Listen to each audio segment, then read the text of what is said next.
Good morning, students. Standard 3rd, subject English, lesson number 32. Heading is The Noble Stag. Stag means a male deer. जो dear यानी कि हिरण, जो mail हिरण होता है उसे बोलते हैं स्टैग. नोबल यानी कि समझदार. अब उसका स्टोरी आज हम पढ़ने वाले हैं. So listen carefully. As we all know, King Brahmadatta of Banaras was extremely fond of hunting. Luckily for him, on the outskirts of the city was a huge forest filled with deer. Among them, there was a mighty stag. जैसे कि हम सब लोग जानते हैं, एक राजा होता है बनारस का जिसका नाम ब्रह्मदत्त होता है और उसे बहुत पसंद होता है क्या, शिकार करना. तो और उस एरिया में ज़्यादा करके क्या होते थे, स्टैग होते थे यानी कि हिरण होते थे. तो राजा को शिकार करना बहुत पसंद था. अब आगे देखते हैं. One fine day the king had gone hunting with his courtiers. He told his courtiers, if you allow even a single deer to escape, I will punish you severely. So the courtiers formed a tight circle from which no deer could escape. Then they began to beat their sticks on the ground to frighten one deer hiding in the bushes and to make them run. The only way out of their circle was through the small clearing where the king stood ready with his bow and arrows. The courtiers were beating their sticks on the ground and shouting when suddenly the stag leapt out of a thicket.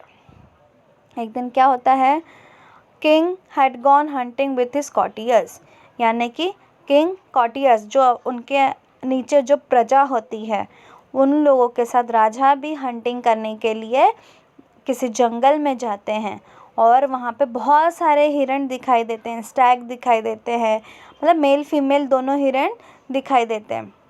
तो सबको warning करता है कौन, राजा, कि सब लोग अपना अपना पर्सनल हिरण को मारेंगे.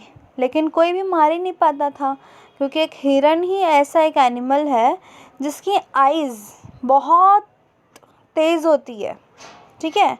और जैसे कोई हंटिंग करने जाता वो एरो को देखती और हंटिंग निशाने पर ही लगता, लेकिन एरो जैसे छूटता है वैसे ही हिरण भाग उठती है, उसे जंप कर लेती है, ठीक है.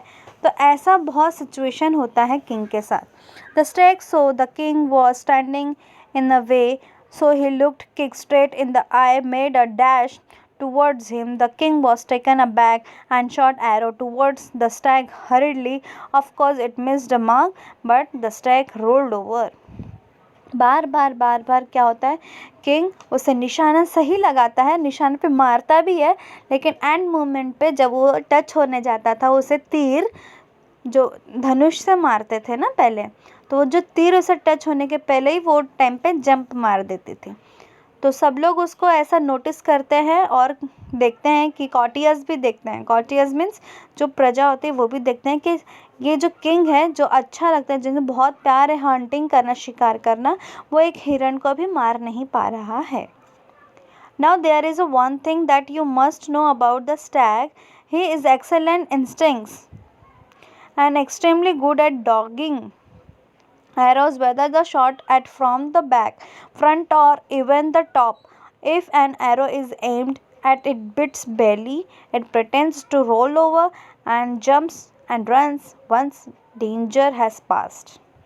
अब हिरण को भी यानी कि स्टैग को भी समझ में आ गया कि ये मेरे पीछे पड़ा है, इसको भी चकमा अब हम पढ़ाएंगे, यानी कि जैसे ये मारेगा वैसे मैं जंप करूँगी, जैसे ये मारेगा वैसे मैं जंप करूँगी. तो ऐसा ही हो रहा था. Now when Stag rolled over the king thought that his arrow had found his marks. अब किंग को लगता था कि ये मैं कुछ निशाना ही कुछ गलत लगा रहा हूँ, लेकिन निशाना उसका सही होता है, लेकिन जो स्टैग होता है, हिरण होता है, वो उसी टाइम पे जंप मार देता था.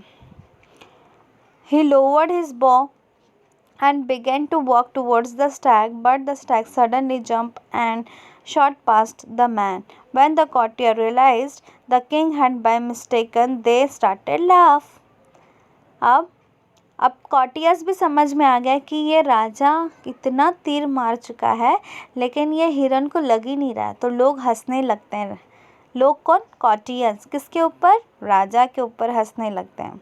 Now the king thought himself to be excellent marksman and could not bear the taunts of his man.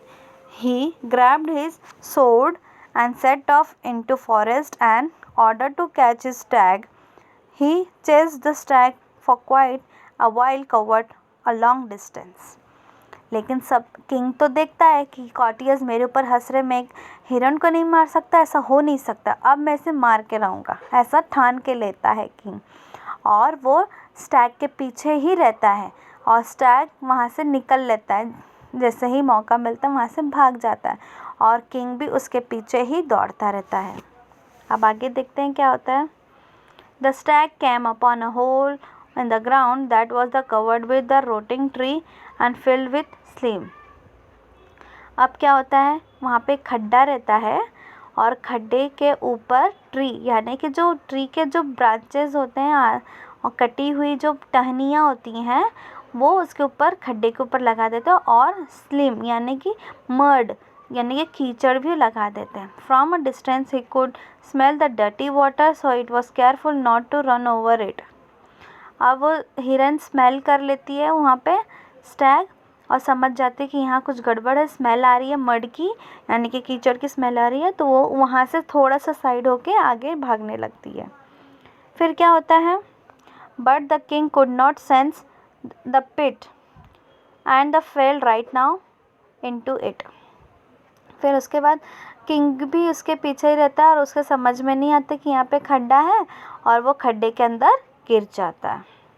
पिट यानी खड्डा। After a while, the stag realized that he was not being followed any longer.